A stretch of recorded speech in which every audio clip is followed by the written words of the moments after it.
Here's why I think you should do an art challenge in 2025. So I've been looking at art challenges and the benefits that I get from them and what I think you may get from them too. So if you've never tried an art challenge before and you're a little bit curious, I'm just going to show you some of the things that have worked for me, and I'll be sharing 8 tips for success. In 2023, I did the 100-day project and I didn't actually complete it, which is fine. But I got to about day 93 or something like that. And I decided it just wasn't working for me, which is bizarre that it took me that long. But hey ho, that's what it was. And that's fine. It was my challenge. And I was very pleased to have done everything that I did do. I decided that I would do a random subject every day. And so I made myself a list of 100 prompts, and I would pick out a different prompt every day. So I didn't have to worry about, I didn't have the procrastination of what I was going to do. But I was still on the back foot, because once I'd picked out that subject every day, I then had to go searching for reference material. Okay, how am I going to do that today? I didn't restrict my materials. So at the beginning, I thought it would be fun to be able to choose whatever material I wanted to use every day. I wanted to have the freedom and the options to do whatever I wanted to play with. But I very quickly found that to be time consuming.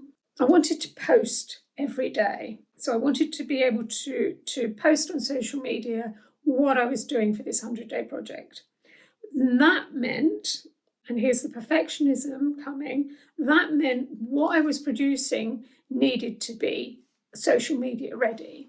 Although towards the end, I was using the words the good, the bad, and the ugly, and wanted to be comfortable sharing the stuff that hadn't worked or looked terrible or I just wasn't in the mood for.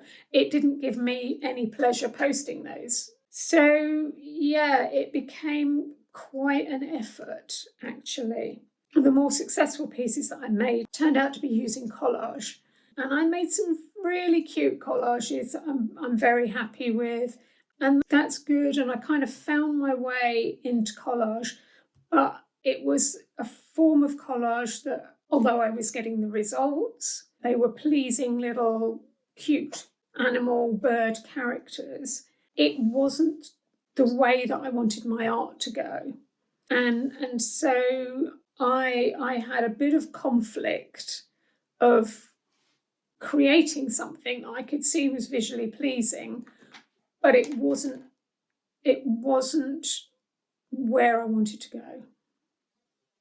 That first 100-day project was a learning curve. It was fun to do, and it was nice to be able to have something to post every day and to have a reason to post every day.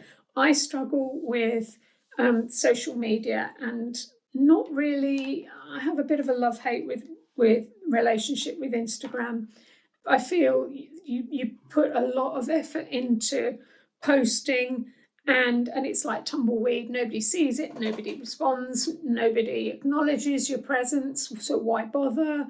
And then another part of me thinks, well, what have I got to say? What have I got to say to this big conversation, this shouty place that's out there? You know, I've got nothing to add to this because everybody else is too busy talking and posting, and nobody sees me anyway.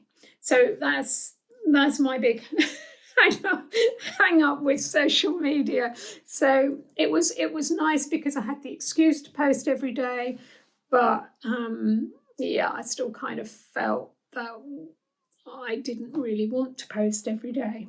At the end of that 90 whatever days, I had a big reflection, and I don't regret not finishing it.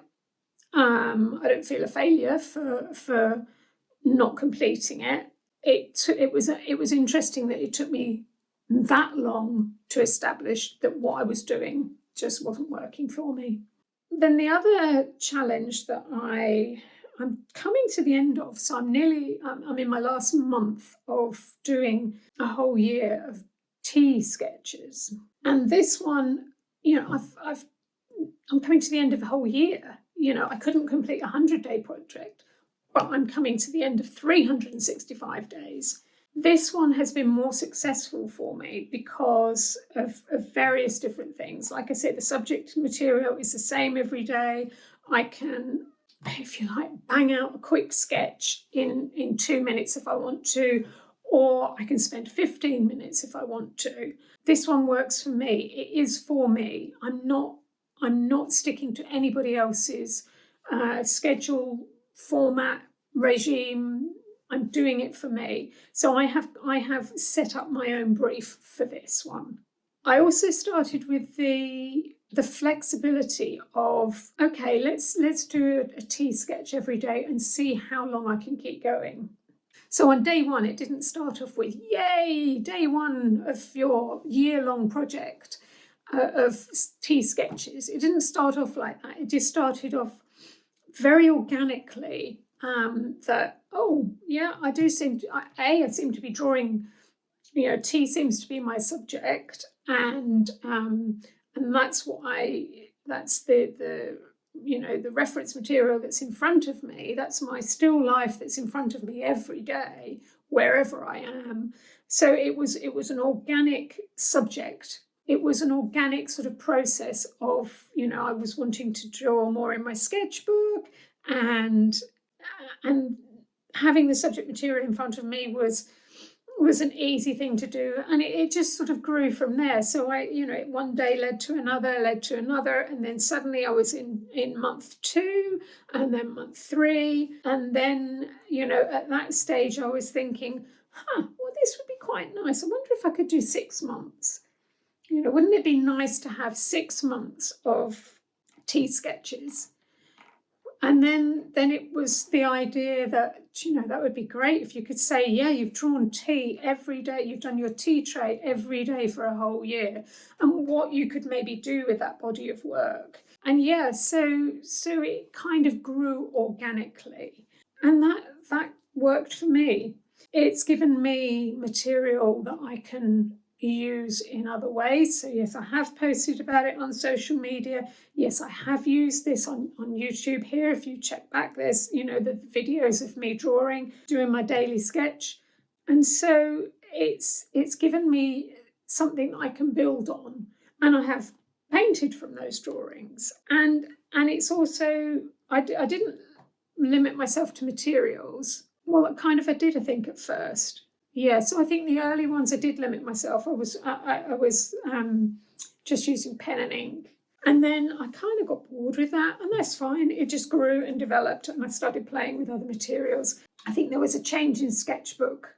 I changed from one sketchbook to another, and the ink was showing through the page a bit more. So I started putting a ground down to prevent that ink from bleeding through. And then I kind of started playing with other materials. So then some collage came in. Then I was trying out new materials. And yeah, so although I do go back to my pen and ink, it's not necessarily now my Lamy. So right at the beginning, it was my Lamy cartridge pen and water brush. Now I'm playing with other materials as well. So I'm using the Posca pen like I would use my Lamy, and bleeding the Posca with the water brush. Of recent weeks, I've discovered the woodies. I've eventually bought myself a couple of woody pencils, and I really, really love the black woody and the flexibility and the depth of black in that line. So I'm having fun with that, but I say, there are other materials have crept into it. So for me, that second challenge, which is, coming to an end at the end of January, is more successful for me because it was organic. I set it myself, and I'm allowing myself to bend and change the rules as I go along. So this challenge for me was just like setting my own brief. And I do prefer to work to a bit of a brief, a bit of a plan. I like to have an idea as to where I'm going. I prefer to have it self-directed rather than prescribed by somebody else. I would like to keep it simple and flexible. I've already got thoughts and plans for what I want to do moving on after the year. Whether I do another year of one whole subject, I don't know.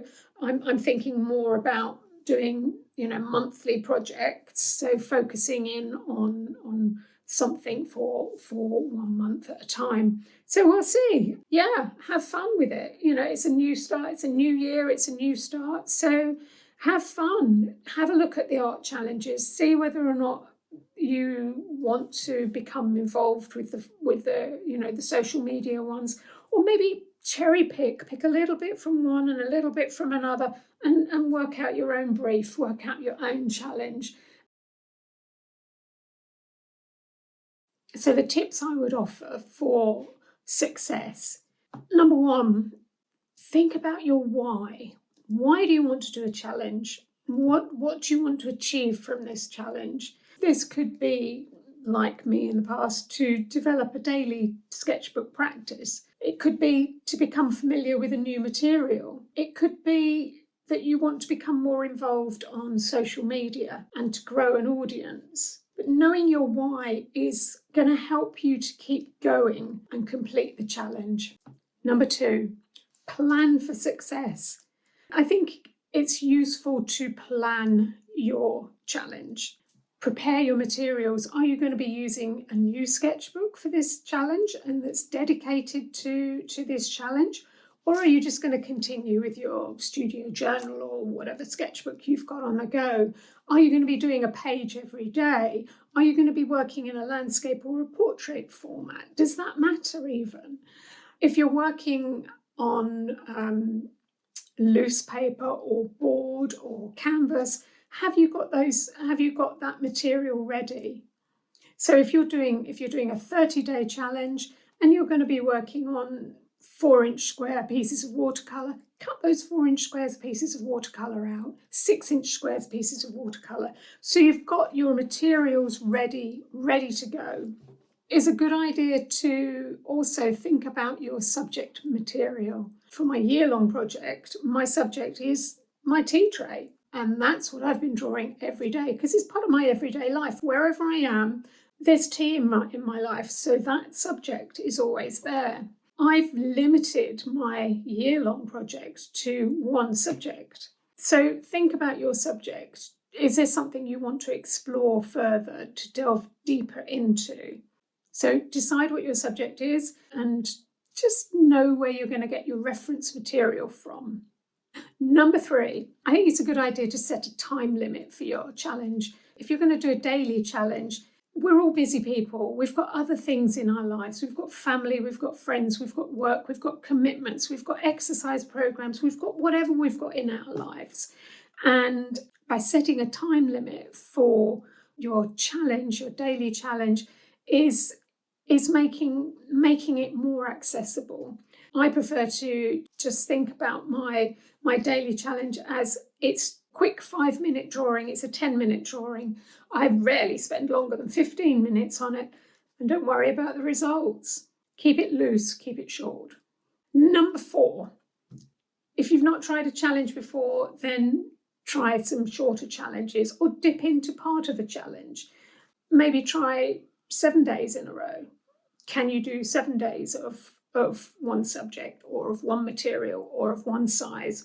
If it's part of another challenge and you get to the end of 7 days, you've got the option that you can continue on. You can carry on with that challenge if you want to. Or you can say, no, 7 days is enough of this. I'm going to do something else, or it's not for me. So try shorter challenges first if it's your first challenge. So look at 7-day challenges or 30-day challenges before you start the 100-day challenge or committing yourself to a year. Number 5, keep it physically small. So by keeping it to a small size, it's more achievable for most people. Think about what size you normally work to. What is your favourite size sketchbook? If you're working outside of your sketchbook, then maybe recreate the page sizes in your paper, board, canvas format. So keep it small physically. Number 6, For me, this was important. I needed to keep it portable. I wanted to be able to complete a year's worth of drawing, and so I needed to be able to take it with me. My sketchbook is just A5 type size, and I know that wherever I go, whether I'm on holiday or whether I'm at home or staying with friends, I can take that with me. It's doable. I can pop it in my bag, just do one page of that sketchbook every day, wherever I am. So keep it portable so you can take it with you wherever you go. Number 7, for me, I think it's useful to annotate your sketches. Now, that can just be in pencil on the back of your page. It could be in a separate journal, in your notes on your phone.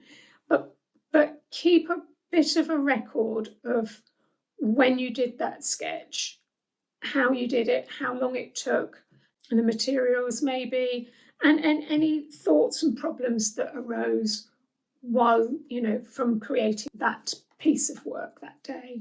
And I think that's useful then for your future self to be able to look back and see the hurdles that you may have come across and be able to use that information to move forward. So I find it useful to annotate somewhere, keep a bit of a record of that sketch other than the sketch itself. Number 8, share your work if you want to. Don't feel you have to share your work on social media. Your work is for you. So if you want to do a challenge where you are posting your work every day on social media, then that's fine. That's fine. That may work for you, but it doesn't work for everybody. So don't feel that you have to share it. Share it with family and friends, or just share it with yourself over a cup of tea at the end of it, or looking back. So only share on social media if that's what you want to do. Don't feel obliged to. So those are my 8 tips. So why not have a go at doing an art challenge this year and see how you get on, see if it works for you. But remember, it's your art challenge. You can make the rules, you can bend the rules, and you can make it your own. So I hope you have fun with this and enjoy. So Happy New Year to everybody, and onwards and upwards, 2025. Let's make it creative. Thanks for watching. Bye for now.